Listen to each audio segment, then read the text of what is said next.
Views welcome to DJMS Tamil channel. Mahanadi சீரியலுக்கான upcoming எபிசோடில் பொண்ணோட நிச்சயதார்த்தத்தை மட்டும் தான் நிறுத்த முடிஞ்சுது. ஆனால் இப்போ பார்த்தியா 2 பேருக்கும் கல்யாணமே முடிஞ்சிச்சு, சிறப்பாக முடிச்சுட்டேன். அதுக்கான ரிசப்ஷனும் இங்கே கொடைக்கானலில் ரொம்பவே கிராண்டாக பண்ண போகிறேன் அப்படின்னு சொல்லிட்டு பேசிட்டு இருக்காரு. இதை பற்றி பேசுறதை கேட்ட காவேரி ரொம்பவே எரிச்சல் அடைகிறாங்க, ரொம்பவே கோபமும் படுறாங்க. பொண்ணு வாழ போகிற வீட்டில் நீ எப்படி வாழ்றன்னு நானும் பார்க்குறேன் அப்படின்னு சொல்லிட்டு சவால் விடுறாரு. பூபதியோட இந்த வார்த்தையெல்லாம் கேட்ட விஜய் ரொம்பவே கடுப்பாகி போறாரு. ஹலோ நில்லுங்க, என்ன ஏதேதோ பேசிட்டு போறீங்க? என்ன சொன்னீங்க? உங்க பொண்ணு வாழ போற வீடு, அது ஏன் வீடு, யார் யாரு எப்படி எப்படி இருக்கணும் நான் தான் அங்க டிசைட் பண்ணணும். வார்த்தையை கேட்ட பசுபதி என்ன சொன்னா, இது ஓ வீடா, என்ன மாப்பிள்ளை இதெல்லாம் அப்படின்னு சொல்லிட்டு சிரிச்சுக்கிட்டே பேச, என்ன உண்மையை சொன்னா கசகுதோ, கேளுங்க உங்க மாப்பிள்ளை கிட்ட. கேட்ட ராகினி முகம் சுளிக்கிற மாதிரி பார்க்க, என்னது இதெல்லாம் அப்படின்னு சொல்லிட்டு, சரி ஒரே ஒரு விஷயம் நான் சொல்றேன், காவேரி என்னோட ஒய்ஃப், என்ன தாண்டி அவளை ஒன்றும் பண்ண முடியாது அப்படின்னு சொல்லிட்டு சேலஞ்ச் பண்ணிட்டு போக, பசுபதியோட முகம் உடனே மாறி போக, அன்பு என்ன சொல்லிட்டு போறான் அப்படின்னு சொல்லிட்டு கேட்க, எல்லாம் உண்மையை தானே சொல்லிட்டு போறான் அப்படின்னு சொல்லிட்டு அன்பரசு மனசுக்குள்ள பேச, என்ன அப்படின்னு சொல்லிட்டு கேட்க, அதெல்லாம் ஒன்றும் இல்லை, அவ ஏதோ உளறிட்டு போறான் அப்படின்னு சொல்லிட்டு சமாளிக்க ஆரம்பிக்கிறாரு.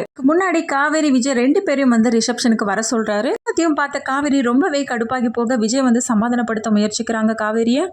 இதெல்லாம் எப்படி நடந்துச்சு, இதெல்லாம் என்னால ஜீர்ணிக்கவே முடியல அப்படி இப்படின்னு சொல்லிட்டு புலம்பிட்டே இருக்காங்க. விடு காவேரி, ஏன் இவ்வளவு டென்ஷன் ஆகிற அப்படின்னு சொல்லிட்டு விஜயும் சமாதானப்படுத்த, என்ன சமாதானப்படுத்திட்டு இருக்கீங்க, அவங்க எப்படி பேசினா பாத்தீங்களே, இப்போவாவது புரியுதா உங்களுக்கு பசுபதியை பத்தி அப்படின்னு சொல்லிட்டு கேள்வி கேட்க, சொன்னலங்க இந்த பசுபதி பத்தி உங்களுக்கு தெரியாது, இனிமேல் என்னெல்லாம் நடக்க போகுது எனக்கு ஒண்ணுமே புரியல, அவன் இந்த வீட்டுக்கு வந்து அவ்வளவுதான், இந்த குடும்பமே நாஸ்தியாடும் அப்படின்னு சொல்லிட்டு திரும்பவும் பேச ஆரம்பிக்கிறாங்க. நீ டென்ஷன் ஆகாத, கூலா இரு, ஒன்னும் இல்ல விடு, நம்ம பாத்துக்கலாம் அப்படின்னு சொல்லிட்டு திரும்பவும் காவேரி வந்து விஜய் சமாதானப்படுத்துறாரு. இதை பத்தி காவேரிக்கு தெரிஞ்சு போச்சு அப்படின்ற விஷயம் வந்து தாத்தாவுக்கு தெரியப்படுத்துறாரு விஜய். அப்புறமா காவேரி விஜய் 2 பேரும் ராகினி அஜய் ரிசப்ஷனுக்கு போறாங்களா இல்லையா இது எல்லாமே தெரிஞ்சுக்கலாம். அதுக்கு மறக்காம நம்ம சேனலை வந்து சப்ஸ்கிரைப் பண்ணிக்கோங்க, அந்த பெல் ஐக்கனும் கிளிக் பண்ணிடுங்க, அப்பதான் நான் போட அடுத்தடுத்த வீடியோஸ் உங்களுக்கு நோட்டிபிகேஷன்ல வரும். ஓகே வியூஸ், தேங்க்ஸ் ஃபார் வாட்சிங் திஸ் வீடியோ.